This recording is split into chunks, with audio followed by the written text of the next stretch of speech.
শেষ হলো একটি কর্মমুখর সপ্তাহ। গেল 5 দিনে ব্যক্তি, প্রতিষ্ঠান, রাষ্ট্রের প্রাপ্তিযোগ ও ব্যয়ের লেনদেন হিসেব শেষে ভাগশেষে থাকলো কি? এসব জানাতে আমাদের আয়োজন ভাগশেষ। পুরো আয়োজনের সাথে আছি সাজিদ আরাফাত।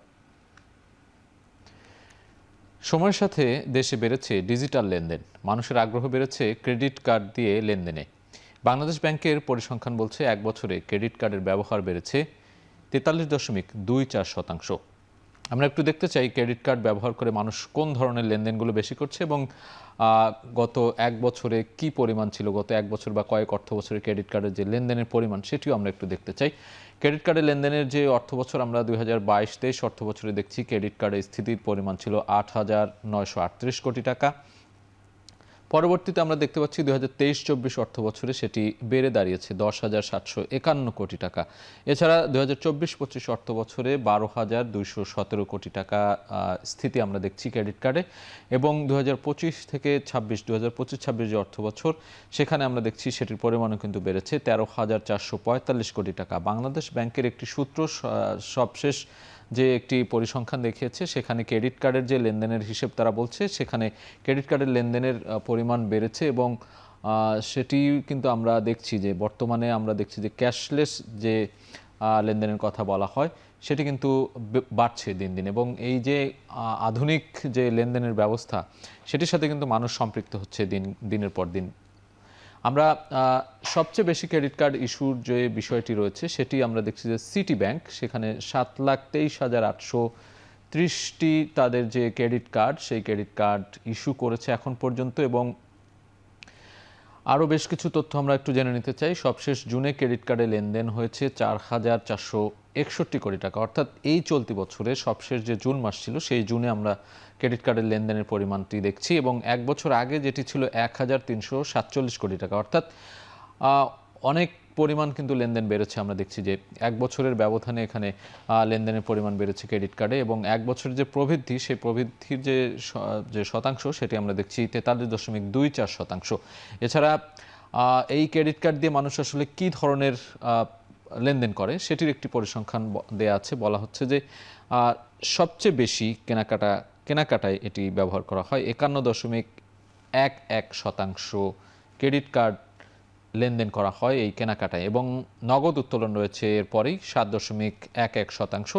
এছাড়া অর্থ স্থানান্তরের কারণে ব্যবহার করতেও কিন্তু মানুষ ক্রেডিট কার্ডের ব্যবহার করে, এবং সেটি শতাংশের হিসেবে 1.78% দেখছি আমরা। এই মোটা দাগে বলা হচ্ছে যে ক্রেডিট কার্ডের যে লেনদেনের পরিমাণ সেটি কেনাকাটা থেকে শুরু করে অন্যান্য যে অর্থ স্থানান্তর এবং আরও যে বিষয়গুলো রয়েছে এই বিষয়গুলোতেই কিন্তু এই ধরনের ব্যবহারেই ক্রেডিট কার্ডের ব্যবহার বাড়ছে মানুষের, এবং দিন দিন সেটা বেড়েই চলছে। দেশের বৈদেশিক মুদ্রা বাজারে রিজার্ভ ঊর্ধ্বমুখী প্রবণতা দেখা যাচ্ছে। একদিনের ব্যবধানে মোট রিজার্ভ 37.066 বিলিয়ন মার্কিন ডলারে উন্নীত হয়েছে। সেই বিষয়টি একটু আমরা দেখতে চাই যে বর্তমানে যে রিজার্ভের পরিমাণ সেটির পরিমাণ বলা হচ্ছে যে ঊর্ধ্বমুখী, অর্থাৎ বেড়েছে। একদিনের ব্যবধানে গ্রস রিজার্ভ সেটি বেড়ে হয়েছে 37.066 বিলিয়ন ডলার। এছাড়া আইএমএফের একটি পদ্ধতি আছে, সেই আইএমএফের যে BPM-6 পদ্ধতি সেই পদ্ধতিতেও রিজার্ভের যে পরিমাণ সেখানেও কিন্তু বেড়ে হয়েছে 32.260 বিলিয়ন ডলার, অর্থাৎ গ্রস যে রিজার্ভের পরিমাণ সেটি ঊর্ধ্বমুখী এবং এটি ইতিবাচকভাবেই দেখা হচ্ছে। গেল সোমবার গ্রস রিজার্ভ ছিল 36.96 বিলিয়ন ডলার, সেখান থেকে কিন্তু একদিনের ব্যবধানে আমরা দেখছি যে বেড়েছে। আইএমএফের যে BPM-6 পদ্ধতি সেটিতে ছিল পরিমাণ 32.15 বিলিয়ন ডলার, সেটি এখন বর্তমানে 32.260 বিলিয়ন ডলার, অর্থাৎ সেটিতেও কিন্তু আমরা দেখছি যে ঊর্ধ্বমুখী যে প্রবণতা সেটি রয়েছে। এবং কেন্দ্রীয় ব্যাংকের নানা পদক্ষেপে রিজার্ভের প্রবৃদ্ধি বেড়েছে এটি বলা হচ্ছে, এবং বাংলাদেশ ব্যাংকের যে সবশেষ তথ্য সেই তথ্য অনুযায়ী আমরা এই বৈদেশিক মুদ্রার যে রিজার্ভের ঊর্ধ্বমুখী কিংবা ইতিবাচক পর্যায়ে রয়েছে সেটি জানিয়ে দেওয়ার চেষ্টা করলাম। এ পর্যায়ে জানবো স্বর্ণের বাজারের খবর। দেশের বাজারে আবারও বেড়েছে স্বর্ণের দাম। প্রতি ভরিতে এবার দাম বেড়েছে 1,633 টাকা। এছাড়া অপরিবর্তিত আছে রূপার দাম। আমরা সপ্তাহ শেষে যে স্বর্ণের বাজারের দরদাম সেটি একটু দেখতে চাই। এখন সবশেষ বাজুস কর্তৃক যে দাম নির্ধারণ করে দেওয়া হয়েছে বাংলাদেশ জুয়েলার্স সমিতি, তাদের দামের হিসেবে আমরা দেখছি প্রতি ভরিতে বেড়েছে 1,633 টাকা। 22 ক্যারেটের সবচেয়ে ভালো মানের যে স্বর্ণের দাম সেটি দাম বেড়ে দাঁড়িয়েছে 2,36,779 টাকা। এছাড়া 21 ক্যারেটের যে স্বর্ণ রয়েছে সেটির দাম আমরা দেখতে পাচ্ছি 2,26,165 টাকা। এরপরে আমরা দেখব 18 ক্যারেটের যে স্বর্ণ রয়েছে সেটির দাম 1,94,206 টাকা প্রতি ভরি বিক্রি হচ্ছে। এছাড়া সনাতন যে স্বর্ণ রয়েছে সেটি 1,58,630 টাকায় বিক্রি হচ্ছে। আমরা একটু রূপার দাম দেখতে চাই। বলছিলাম যে রূপার দাম অপরিবর্তিত রয়েছে। রূপার দাম কিন্তু খুব বেশি ওঠানামা করে না স্বর্ণের মতো। সবশেষ যেটি বেড়েছিল কিছুদিন আগে সেই দামটি এখনো অপরিবর্তিত আছে। সেটি একটু দেখতে চাই। 22 ক্যারেটের যে রূপার দাম সেটি 5,074 টাকা প্রতি ভরিতে পাওয়া যাচ্ছে। 21 ক্যারেটের যে রূপা রয়েছে সেটির দাম 4,841 টাকা। 18 ক্যারেটের যে রূপা রয়েছে সেটি 4,199 টাকা। এছাড়া সনাতন পদ্ধতির যে রূপা সেটির দাম আরও কম, 3,159 টাকা। এই ছিল আসলে সবশেষ যে বাংলাদেশ জুয়েলার্স সমিতির নির্ধারিত দাম স্বর্ণ এবং রূপা, সেই দামের হিসাব। সৌদি আরব, মরক্কো সহ বেশ কয়েকটি দেশ থেকে সার আমদানির সিদ্ধান্ত নিয়েছে সরকার। এতে মোট ব্যয় ধরা হয়েছে 902 কোটি টাকারও বেশি। সরকারি ক্রয় সংক্রান্ত মন্ত্রিসভা কমিটির বৈঠকে এই সিদ্ধান্ত হয়। সম্প্রতি একটি বৈঠক হয়েছে সরকারি ক্রয় সংক্রান্ত কমিটির, সেখানে এই সিদ্ধান্ত নেওয়া হচ্ছে। আমরা একটু দেখতে চাই কোন কোন দেশ থেকে বাংলাদেশ সার আমদানি করার সিদ্ধান্ত নিয়েছে। আমরা জানি যে সার কারখানা রয়েছে বাংলাদেশে বেশ কিছু, তারপরেও কিন্তু আমরা বেশ কিছু সার দেশের বাইরে থেকে বিভিন্ন দেশ থেকে আমদানি করে থাকি, যেহেতু আমাদের কৃষিকাজের জন্য অন্যতম একটি উপাদান এই সার। বিভিন্ন ধরনের সার আমরা আমদানি করে থাকি এবং G2G চুক্তির আওতায় কয়েক ধাপে সার আমদানির সিদ্ধান্ত হয়েছে। মোটা দাগে বলা চলে যে 3টি ধাপে হয়তো সরকার সার কিনবে বিভিন্ন দেশ থেকে, এবং সেই সারগুলো হচ্ছে ইউরিয়া, ডিএপি এবং টিএসপি সার আমদানির সিদ্ধান্ত হয়েছে। এতে মোট ব্যয় ধরা হয়েছে 902,73,91,000 টাকা। আমরা একটু দেখতে চাই কোন কোন দেশ থেকে আসলে এই সারগুলো আসবে। সৌদি আরব বলা হচ্ছে, সৌদি আরব থেকে 40,000 টন ইউরিয়া সার আসবে, এটি একটি বিষয়। এবং এছাড়া মরক্কো থেকে সার আমদানি হবে 40,000 ডিএপি সার। শিল্প মন্ত্রণালয় থেকেও কিন্তু প্রস্তাবিত একটি ব্যয় দেওয়া হয়েছে। এছাড়া কৃষি মন্ত্রণালয় থেকেও একটি ব্যয় দেওয়া হয়েছে। এখানে আমরা দুটি মন্ত্রণালয় যে কয়েক ধাপে তাদের যে ব্যয়ের পরিমাণ সেটি বলা হচ্ছে। শিল্প মন্ত্রণালয়ের প্রস্তাবিত যে ব্যয় সেটি 209 কোটি টাকার বেশি বলা হচ্ছে। এছাড়া কৃষি মন্ত্রণালয় কিন্তু তাদের একটি আমদানি ব্যয়ের একটি হিসাব দিয়েছে। কৃষি মন্ত্রণালয়ের যে ব্যয়ের পরিমাণ বা প্রস্তাবিত ব্যয় সেটি 441 কোটি টাকার বেশি ব্যয় বলা হচ্ছে। এই ছিল সার আমদানির সিদ্ধান্ত এবং যেই দেশ থেকে আনা হবে কি পরিমাণ এবং কি পরিমাণ ব্যয় হবে সেটির একটি হিসাব।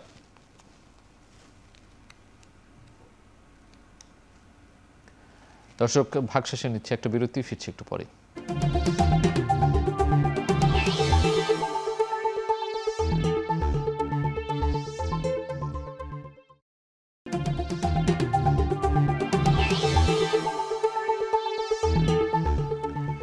ফিরে এলাম বিরতির পর, দেখছেন ভাগশেষ।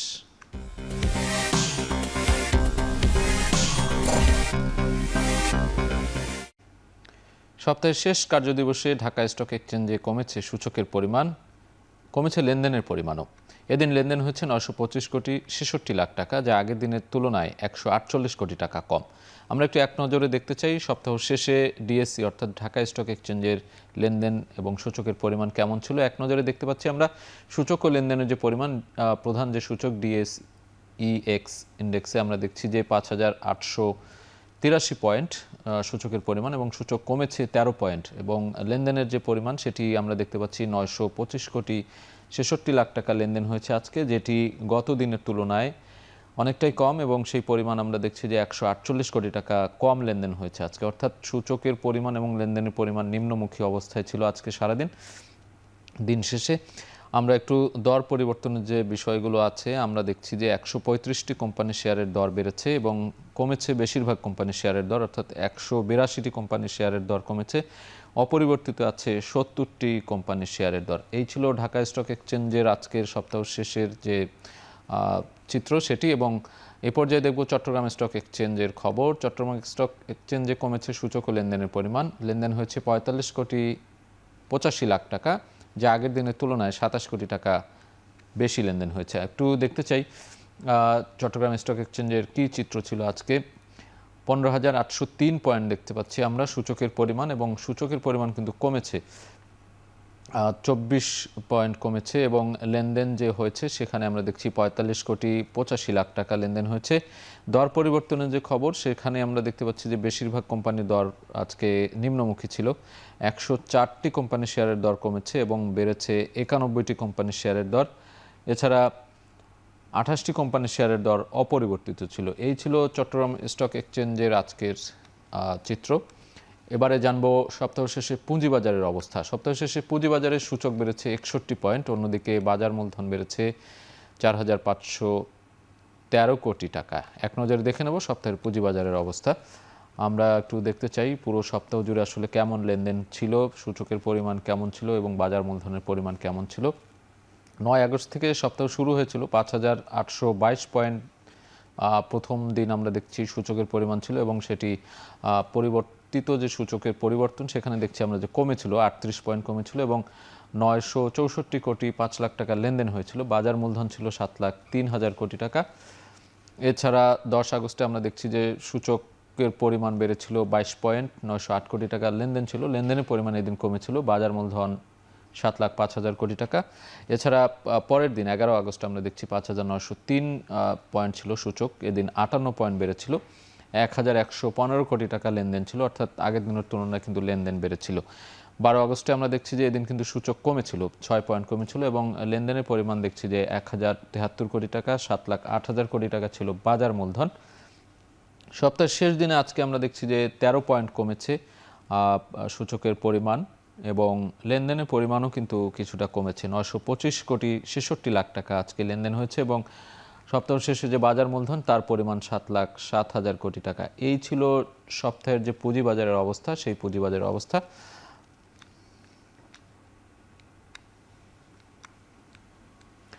দর্শক, ভাগ শেষে নিচ্ছে আরেকটা বিরতি, ফিরছি একটু পরেই।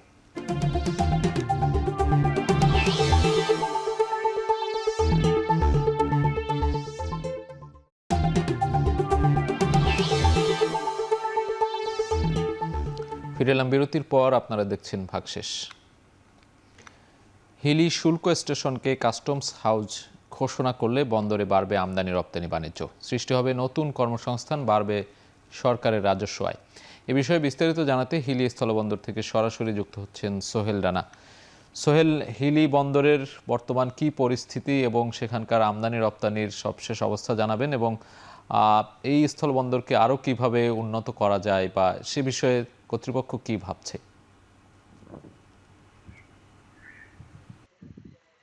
আচ্ছা জি, উত্তরবঙ্গের সবচেয়ে পরিচিত এবং গুরুত্বপূর্ণ বন্দর কিন্তু হিলি স্থল বন্দর, কারণ ভারতের সাথে যোগাযোগ ব্যবস্থা ভালো হওয়ার কারণে এই হিলি স্থল বন্দর ব্যবসায়ীদের কাছে সবচেয়ে পছন্দের তালিকায় কিন্তু রয়েছে। এবং আমরা যেটি বিগত সময়গুলোতে দেখেছিলাম যে ভারতের সাথে যোগাযোগ ব্যবস্থা ভালো এবং পছন্দের তালিকায় থাকবার কারণে ব্যবসায়ীরা বন্দরটি স্বাচ্ছন্দ্যভাবে ব্যবহার করেছিল এবং বন্দর দিয়ে প্রতিদিন আমরা যেটি দেখেছি 200 থেকে 300 ট্রাক পর্যন্ত পণ্য ভারত থেকে আমদানি হয়েছে। বিপরীতে ভারতেও কিন্তু বেশ কিছু পণ্য কিন্তু রপ্তানি হয়েছে। তবে করোনা কালীনের পর থেকে আমরা যেটি দেখছি যে কাস্টমসের কিছু দ্বিচারিতার কারণে, পাশাপাশি এখানকার যে অবকাঠামোগুলো রয়েছে সেগুলোর কারণে কিন্তু আমদানির পরিমাণটা ধীরে ধীরে সেটি কমে এসেছে। আমরা কমে এসে সেটি তলানিতে নেমেছে। আমরা দেখেছি যে এখন 300 ট্রাকের বিপরীতে মাত্র 35 থেকে 50 ট্রাক পণ্য আমদানি হয় এবং রপ্তানি হয় মাত্র 14 থেকে 15 ট্রাক পণ্য রপ্তানি হয়, যা কিন্তু দেশের যে রাজস্ব খাত রয়েছে সেই রাজস্ব খাতেও বড় ধরনের প্রভাব পড়ছে এবং এখানকার যারা ব্যবসায়ী রয়েছেন তারাও কিন্তু বেশ বিপাকে পড়ছেন, কারণ ব্যবসার গতি যতটা কমে গিয়েছে সেই সাথে সাথে কর্মসংস্থান অনেকটাই কমেছে। আমরা দেখেছি যেহেতু এখানে হিলি স্থল বন্দরের যে শুল্ক স্টেশন রয়েছে তাদের নিজস্ব জায়গাতে নতুন অবকাঠামো তৈরি হয়েছে।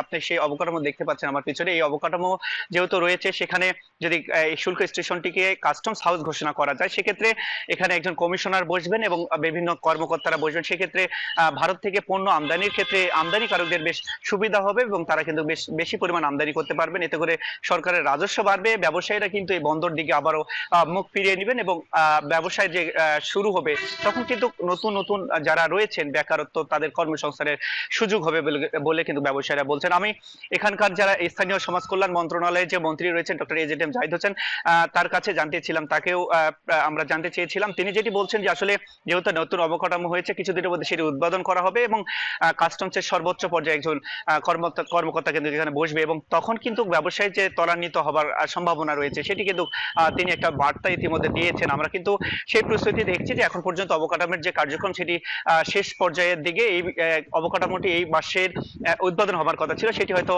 পিছিয়ে আগামী মাস কিংবা তারপরে মাসে করতে পারে কর্তৃপক্ষ। তখন কিন্তু এই কাস্টমস হাউস চালু হলে, কাস্টমস হাউস এটি ঘোষণা করলে বাণিজ্যের ত্বরান্বিত হবে এবং বন্দরের তখন আমদানির পরিমাণটা অনেকটাই বাড়বে, নতুন নতুন কর্মসংস্থানের সৃষ্টি হবে, সরকারের রাজস্ব কিন্তু বাড়বে। তো সব মিলে সাজিদ, আমার কাছে এই ছিল হিলি স্থলবন্দর থেকে সবশেষ পরিস্থিতি।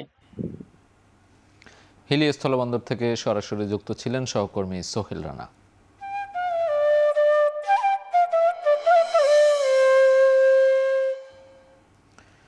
ব্রাহ্মণবাড়িয়ায় ঊর্ধ্বমুখী নিত্যপণ্যের বাজার দর, দাম বেড়েছে আদা, রসুন ও পোলাওয়ের চালের, অপরিবর্তিত আছে মশলার বাজার। এ বিষয়ে বিস্তারিত জানাতে ব্রাহ্মণবাড়িয়ার আনন্দবাজার থেকে যুক্ত হচ্ছেন সহকর্মী আজিজুল সঞ্চয়। সঞ্চয়, আপনার সাথে যুক্ত হতে চাই। আপনার যে বাজারে রয়েছেন সেখানে পণ্যের দাম কেমন দেখছেন? কোন কোন জিনিসের দাম বেড়েছে, কোন কোন জিনিসের দাম নাগালের মধ্যে আছে, কি পরিস্থিতি বিরাজ করছে সেখানে জানাবেন। সাজিদ, এই আনন্দবাজারটি ব্রাহ্মণবাড়িয়ার প্রধান পাইকারি এবং খুচরা পণ্যের বাজার। মূলত এখান থেকেই যে আশপাশের যে ছোট বাজারগুলো আছে সেখানে পণ্য সরবরাহ করা হয়। আমরা এখানে এসে যেটি দেখতে পাচ্ছি যে এখানে নিত্য প্রয়োজনীয় যেসব পণ্য আছে তার মধ্যে কিছু পণ্যের দাম বেড়েছে, আবার কিছু পণ্যের দাম কমেছে। এছাড়া কিছু পণ্যের দাম কিন্তু অপরিবর্তিত রয়েছে, যেটি আপনি শুরুতে বলছিলেন। এখানে পেঁয়াজের দাম কিন্তু 10 টাকা কমে সেটি এই সপ্তাহে বিক্রি হচ্ছে 50 টাকা কেজি দরে। তবে দাম বেড়েছে রসুন এবং আদার দাম বেড়েছে। আদা আজকে বিক্রি হচ্ছে এখানে 140 টাকা দরে প্রতি কেজি, এবং রসুন বিক্রি হচ্ছে 140 টাকা দরে। এছাড়া যে হলুদের গুঁড়ো এবং মরিচের গুঁড়ো সেটিও কিছুটা ঊর্ধ্বমুখী লক্ষ্য করা যাচ্ছে। আজকে এখানে এই বাজারে হলুদের গুঁড়ো প্রতি কেজি বিক্রি হচ্ছে 450 টাকা দরে, মরিচের গুঁড়ো বিক্রি হচ্ছে 450 টাকা, এবং ধনিয়ার গুঁড়ো বিক্রি হচ্ছে 320 টাকা দরে। এছাড়া যেই সবচেয়ে দাম বেড়েছে কিন্তু পোলার চালের দাম সবচেয়ে বেশি বেড়েছে। এটি প্রতি কেজি বিক্রি হচ্ছে 220 থেকে 230 টাকা দরে। এখানকার যারা দোকানি বা ব্যবসায়ী যারা আছেন তারা বলছেন যে গেল 1 মাস ধরেই কিন্তু এই পোলার চালের দামটি ঊর্ধ্বমুখী। সব মিলে বলা যেতে পারে গত 15 দিনে কিন্তু এই আনন্দবাজারে পোলার চালের দাম বেড়েছে প্রায় 90 টাকার মতো। মূলত এটি আসলে সরবরাহ ঘাটতির কারণেই কিন্তু দামটি বৃদ্ধি পাচ্ছে বলে তিনি আমাদেরকে জানিয়েছেন। এছাড়া যে আদা রসুনের দাম যেটি বেড়েছে সেটির ক্ষেত্রেও তারা আসলে বলছেন যে আমদানি ব্যয় বেড়ে যাওয়ার কারণেই কিন্তু এই বাজারগুলোতে এর একটি নেতিবাচক প্রভাব পড়ছে, দাম বাড়ছে। তবে অপরিবর্তিত রয়েছে যে গরম মশলাজাত যেসব পণ্য সেগুলোর দাম কিন্তু অপরিবর্তিত রয়েছে, যে আসলে গেল 10 থেকে 15 দিন ধরেই কিন্তু একই দাম বিক্রি হচ্ছে। এখানে এলাচ বিক্রি হচ্ছে মান ভেদে, সেটি 4000 থেকে 5000 টাকা কেজি দরে। এছাড়া দারুচিনি বিক্রি হচ্ছে 400 থেকে 500 টাকা কেজি দরে। তবে এছাড়া অন্যান্য যেসব পণ্য আছে সেগুলোতেও কিন্তু ঊর্ধ্বমুখী লক্ষ্য করা যাচ্ছে। মূলত আমরা এটি নিয়ে কথা বলেছিলাম ব্যবসায়ীদের সঙ্গে। তারা বলছেন যে ব্রাহ্মণবাড়িয়া অর্থাৎ যেহেতু বাইরে থেকে এখানে পণ্য আসে, সেক্ষেত্রে আসলে পণ্য পরিবহন ব্যয় বেড়েছে, এবং যেসব পণ্য আসলে বিদেশ থেকে আমদানি করতে সেই আমদানি ব্যয় বাড়ার কারণে কিন্তু এসব পণ্যের দাম কিছুটা বেড়েছে বলে এখানকার যারা বিক্রেতা আছেন বা ব্যবসায়ী আছেন তারা আমাদেরকে বলছেন। তবে আসলে আমরা ক্রেতাদের সঙ্গে কথা বলেছেন, ক্রেতারা কিন্তু আসলে বরাবরই যে অভিযোগটি করে থাকে আসলে ব্যবসায়ীদের যে সিন্ডিকেট করে যে পণ্যের একটি কৃত্রিম সংকট তৈরি করে দাম বাড়ানো, এটির কথাও কিন্তু তারা বলছেন। তবে ব্যবসায়ী কিন্তু আসলে এই যে ক্রেতাদের যে অভিযোগটি সেটি কিন্তু একেবারেই নাকচ করে দিয়েছেন। তারা বলছেন যে আসলে একেবারে পাইকারি ভাবেই কিন্তু আসলে এখন বেশি দামে কিন্তু পণ্য কিনে আনতে হচ্ছে, যার ফলে স্বাভাবিকভাবেই কিন্তু এখানে এই খুচরা পর্যায়ে আসলে সেই পণ্যগুলোর দাম কিন্তু বাড়ছে। এছাড়া কিন্তু আরো অন্যান্য যেসব পণ্য আছে সেসব পণ্যগুলো কিন্তু দাম অপরিবর্তিত রয়েছে। তবে সাজিদ, এখানকার ব্যবসায়ীরা বলছেন যে আসলে যদি আমদানি ব্যয় যদি কমে সেক্ষেত্রে কিন্তু পণ্যের একটি দাম কমার একটি সম্ভাবনা রয়েছে। এছাড়া যদি বাজারগুলোতে আসলে সরবরাহ যদি আরো বাড়ে সেক্ষেত্রে কিন্তু পণ্যের দাম কিছুটা কমতে পারে। সাজিদ, আমার কাছে এই ছিল ব্রাহ্মণবাড়িয়া আনন্দবাজার থেকে এখানকার নিত্য পণ্যের দরদাম সম্পর্কে সবশেষ তথ্য। ব্রাহ্মণবাড়িয়া থেকে বাজার দরের সবশেষ জানাচ্ছিলেন সহকর্মী আজিজুল সঞ্চয়। দর্শক, শেষ করছি আজকের ভাগশেষ। সঙ্গে থাকার জন্য ধন্যবাদ।